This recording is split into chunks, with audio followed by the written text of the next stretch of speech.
Familjen, Bledi, si është situata me familjen tënde, me fëmijët, me ish partneren, e kuptova deri diku? Më kontaktoj her pas here me të dy fëmijët. Partnerja her pas here më merr telefonte. Unë kam një tip që se të gjithë ju e mendoni që meshkujt janë të fortë. Mashkulli nuk shoh që forca mendoni, më e fortë është fëmia se mashkulli. Unë nuk flas dot me partneren se mbushem me ndjesi faji, vetëm e dëgjoj. Më thot çfarë ka për të thënë, më flet për fëmijët e kaq. Ndërsa unë po dua diçka ta pyes fëmijët e mi, nuk e pyes dot atë. S'kam zot i flas para asaj vajze. Shpesh në psikologji thuhet se për të arritur majat ndonjëherë duhet të prekësh fundin, ndërkohë që Bledit i ka ndodhur e kundërta. Ka arritur majat në perceptimin e vet, pra synimin e tij për të pasur para, por kjo e ka çuar drejt fundit. Sa të vështirë ka Bledi të rikthehet edhe një herë në një ekuilibër jete? Përpjeket po i bën, po çështja është që a do i mjaftojnë ato, a i mjaftojnë ato që të ngrihet, të ndihet i plotësuar sërish.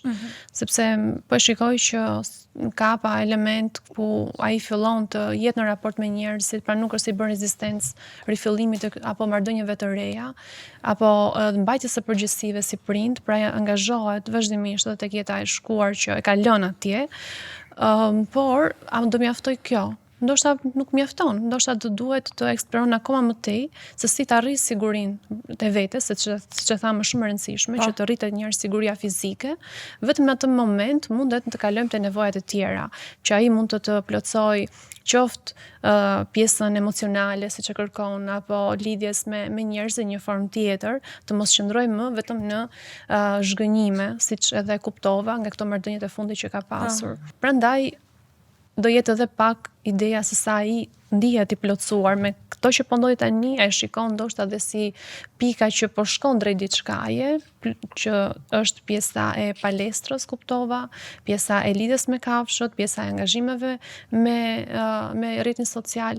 Pra të gjitha këto e çojnë një pikë e drejtojnë, por a do mjaftojnë? Është një pikë shumë interesante kjo që Bledi sot vjen dhe ndan me ne pendesa nga një aktivitet kaq rrezikshëm dhe që të gjithë e dimë se me çfarë duhet të përballet një njeri. Tani duhet të bëj një ridimensionim komplet të vetes së vet, duke jetuar me pendesën absolutisht nuk ndihmon as pak, pasi ti maksimumi që mund të shkosh është në zhvillimin e ndjesive kundrejt vetes me faj. Por kjo sado që ne të pendohemi nuk e rregullon çështjen e kaluar, kështu që do duhet edhe asaj të jepet një fund, një ditë, por çështja emocionale është gjithmonë individuale, nuk mund përcaktohet që u tha dhe u bë. Duhet të nis një besim brenda vetes që ti e bër atë, e vojt e pasojën, por nuk është detyruar që unë vazhdoj të jetoj me këtë pendesë apo me këto pengje që pse i bëra. Tashmë duhet të hidhemi përpara, sepse kemi strese të reja, kemi angazhime të reja që pritet nga ne që të angazhohemi, kështu që edhe nga rasti i historisë apo jetës që po ndodh tani me Blendin duhet të ndodhë të njëjta gjë, pra të bëhet një mbyllje e atij cikli. Vetëm gjë që shqetësuese që më mbetet është pjesa e vijimit që ai ndihet i pasigurt. Jona, të bëj një pyetje? Po. Nuk mendon që raporti me një partnere, unë asnjëherë nuk kam gënjur dhe jam shumë i drejtë për drejtë. Nuk mendon se një vajzë mua do më ndihmonte shumë rekuperimin ose ridimensionimin e jetës time? Përderisa po e bën si pyetje, kuptoj që ti ke nevojë të kesh një person afër. Nuk thash kam nevojë. Thash kjo ndoshta do më ndihmoj, po të bëj pyetje. Nuk mund të jap përgjigje për nevojën tënde. Dua thjesht ta zbuloj atë, e zbulojmë bashkë. Pra nëse ti e ke të nevojshëm, nëse ti mundesh të përgjigjesh pyetjes që unë po të bëj, pra ndjen të nevojshme të jetë dikush afër teje që, siç e the, të jetë sinqert, mos ketë asnjë gjë tjetër, por ta ketë pikë të rëndësishme transparencën me ty. Pra të jetë e drejtë me atë që ti kërkon të ndërtosh me të. Nëse kjo nevojë brenda teje ndihet, atëherë edhe përgjigjja ime do jetë po. Normali që ndihet.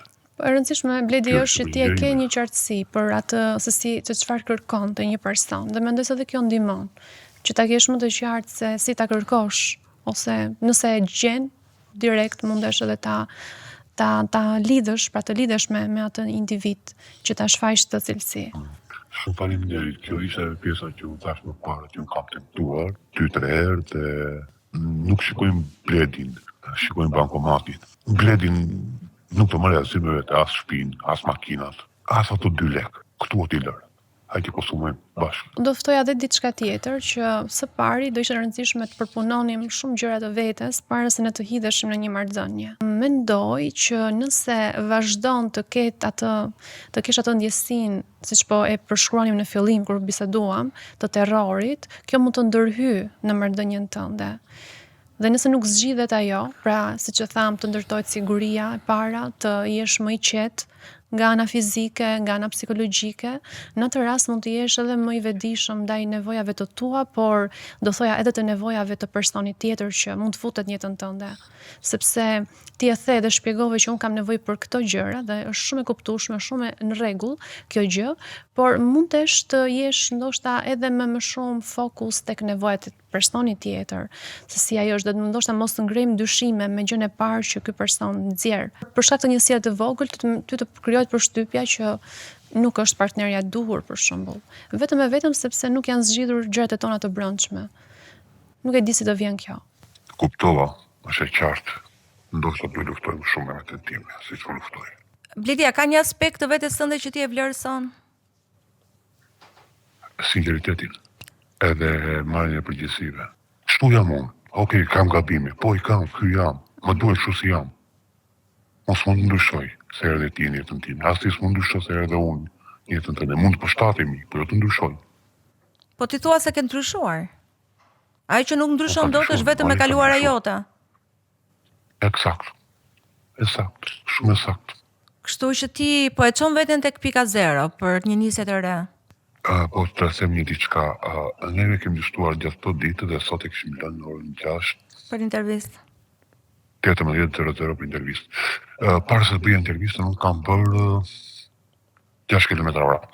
Bëra dush, hangra bukë dhe kur jap intervistë dhe kur flas me ju, duhet të flasësh në këmbë dhe të jesh i përqendruar, jo i ulur dhe i relaksuar. Shiko, të kujtosh edhe gjërat cilat ty të kanë trezuar emocionalisht, është si ti rjetosh ata. Dhe për më tepër kur janë akoma, siç ne diskutuam, aktive, për mendjen e një personi që kalon këtë gjendje, patjetër që e bën ta rijetoj, pra të vendos në gjendje tension. Prandaj dhe unë e kuptoj sa vështirë mund të jetë qoftë edhe ta kujtosh momentin siç po tregonte ai të fotografisë, si erdhi aty në vendin ku ishte ulur, apo episode të tjera që kanë lënë gjurmë tek ai, krijojnë edhe një herë gjithë përjetimin.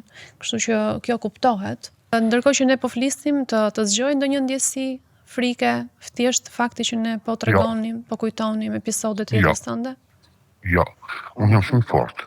Thjesht ndihem pajtor dhe bosh. Kam bërë gabime në jetë, duhet të mbaj përgjegjësitë e mia, shkatra me familje, por kam detyrimin që duhet u përgjigjem financiarisht deri në momentet që duhet, që ka detyrim një prind. Plus kam edhe detyrim ndaj partneres, sepse kam bërë gabime ndaj saj. Në kokën tënde, se thua ti ke bërë hesapet me të shkuarën. Që në momentin që unë kam shkojtur vetë redaksis tuaj. Po dhe e vlerësojmë. Është mëse normale, mëse natyrshme të kuptoj që unë ja kam filluar përsëri. Unë jam Bledi i ri. Doja ta bëja këtë, më vjen keq për çunat. Shoh plot në për Tiranë, të shikoj nga makina, të shikoj nga trotuari bëhen si liqar për një makinë, jo. S'është asgjë, është shumë bosh. Bledi, gjithë ky rrëfim që ti solle është një rrëfim shumë i guximshëm, edhe e vlerësoj pafund mesazhin që ti solle, veçanërisht për të rinj që ndonjëherë mund të tundohen nga disa zgjedhje të gabuara që i çojnë edhe pastaj në fund jo të lumtura, siç ishte edhe fundi që ti tregove për veten tënde, dhe që gjithsesi unë nuk dëshiroj të jetë kështu në vazhdim, sepse jeta jote është e gjatë, edhe duket që ti je në rrugën e ndryshimit. Kështu që e vlerësoj pafund intervistën tënde dhe të uroj më të mirat. Faleminderit. Jona, sa shpesh të ndodh të përballesh në terapi me histori si kjo që dëgjojmë sot nga Bledi? Për fat keq shumë. Po, sidomos në Angli, ka shumë raste të djemve të rinj që përballen një histori të ngjashme me një mënyrë jetese të ngjashme ku përfshihen në këto aktivitete dhe pastaj detyrohen të jetojnë me një nivel të ankthi që i kthejnë në paranojë. Pra janë gjithkohës në kontroll se mos janë rrezik, mos o kapem, mos ndodh kjo, edhe ne na vin me çështjet e ankthit, por pastaj kuptojmë që është mënyra jetesës e tillë që i provokon këto shqetësime. Dhe duket si një fund pa fund, Jona. Po, paktën i shërben, kjo histori e tij mund t'i shërbejë njerëzve. Ndoshta Bledi do të jetoj përgjatë me Po. para atit e tij. Siç e shpjegova, ai ka shumë nevojë që të punojë me veten për të trajtuar pikërisht ato barriera që nuk e lejojnë dot të funksionojë si një person i lirë. Ai tha që unë sigurinë e kam në vendin ku është, dhe nëse kjo është, edhe por vazhdon të ketë mendime shqetësuese, duhet të punoj patjetër me psikolog për t'i trajtuar, që të mos jetë në burgun e mendimeve, sepse një është ajo e lirisë fizike që nxitet nga kërcënimet që ti t'izolohesh, por është një burg tjetër që ti ke brenda shtëpisë që nuk të lejon të jetosh sepse je në gjendje tensionit vazhdueshëm. Dhe kjo e dyta duket se është më e rrezikshme se e para, ndërsa e para mund të ketë një fund skadence. Të parën, po, patjetër që ti nëse më siguron, ai mendimeve që vazhdon, ne kemi parë, paktën unë në terapi edhe kolegët e mi, e shikojmë se sa e vështirë është të punosh me heqjen edhe uljen e rezistencës të këtyre mendimeve që kanë mbi ty. Prandaj ai e bën këtë thirrje sepse po e vuan në të gjitha dimensionet, i ka prekur jetën personale të marrëdhënieve, familjen e tij. Pra ky vendim për të përfshirë në këtë lloj aktiviteti ka ndikuar jo vetëm jetën e tij, por të gjithë rrethin e tij familjar. Dhe prandaj pendesa dhe ndihet më e fuqishme sot në që ai thot unë kam prishur marrëdhënie me partneren dhe nuk e di që nuk mund të përballem dot me të, por patjetër ai sa më lejon të flas në emër të tij duke qenë se nuk e kemi më, mund ta pengoj edhe për marrëdhëniet e mëvonshme dhe shpresoj që nëse ai punon mirë me këto pasoja që i ka lënë ky marrë vendimit, mund të rijetojë një jetë pak më të lehtësuar. Më të qetë, më të lehtësuar. Jona, faleminderit. Faleminderit. Që më shoqërove edhe sot në këtë rrëfim me terapinë tënde. Shpresoj që ndihma që ti jep në rastin e Bledit të orientojë edhe shumë njerëz të tjerë që ndodhen në një situatë të tillë. Absolutisht. Për të ndjekur këtë